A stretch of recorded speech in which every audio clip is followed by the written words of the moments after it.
সেমিফাইনালে স্পেনকে পেল ফ্রান্স।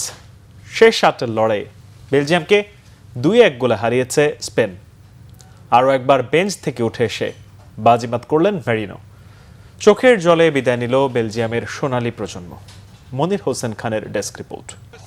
একদিকে নতুনের কেতন উড়ানো ইয়ামাল পেদ্রিদের স্পেন, অন্যদিকে গোধূলির আলোয় বেলজিয়ামের সোনালী প্রজন্মের প্রতিনিধি লুকাকু, ডি ব্রুইনারা।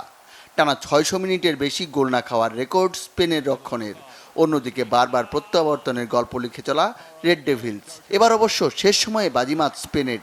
চোখের জলে বিদায় নিল বেলজিয়াম।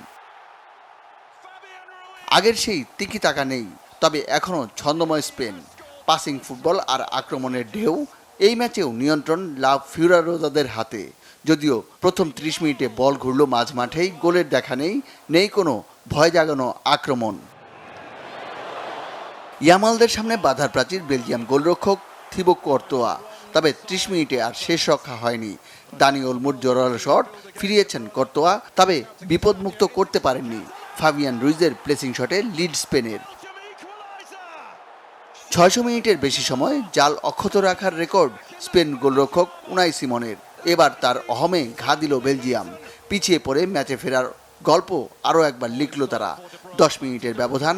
ম্যাচে মাত্র দ্বিতীয় আক্রমণ রেড ডেভিলদের। টিমোথি কাস্তানিয়ের ক্রসে মাথা ছুঁয়ে চার্লস ডি কেটলারের গোল। দ্বিতীয়ার্ধে একের পর এক আক্রমণ ইয়ামালদের। বারবারই বাধার প্রাচীর কর্তোয়া, কিন্তু দুর্ভাগ্য তার। গোল বাঁচাতে পেলেন চোট, ছিটকে গেলেন ম্যাচ থেকে। গোলের নেশায় স্পেন দলে একের পর এক পরিবর্তন। আরও একবার স্প্যানিয়ার্ডদের ত্রাণকর্তা মারিনো। বদলি গোলরক্ষক সেনেলামান্স সহজ শট তালুবন্দি করতে ব্যর্থ। ফিরতি বলে গোল করে স্পেনকে জয় এনে দেন মারিনো। বেঞ্চে বসে বিদায় দেখলেন কর্তোয়া। আর কোনো অঘটন নয়, জয় নিয়ে শেষ চারে স্পেন, যেখানে তাদের অপেক্ষায় ফ্রান্স।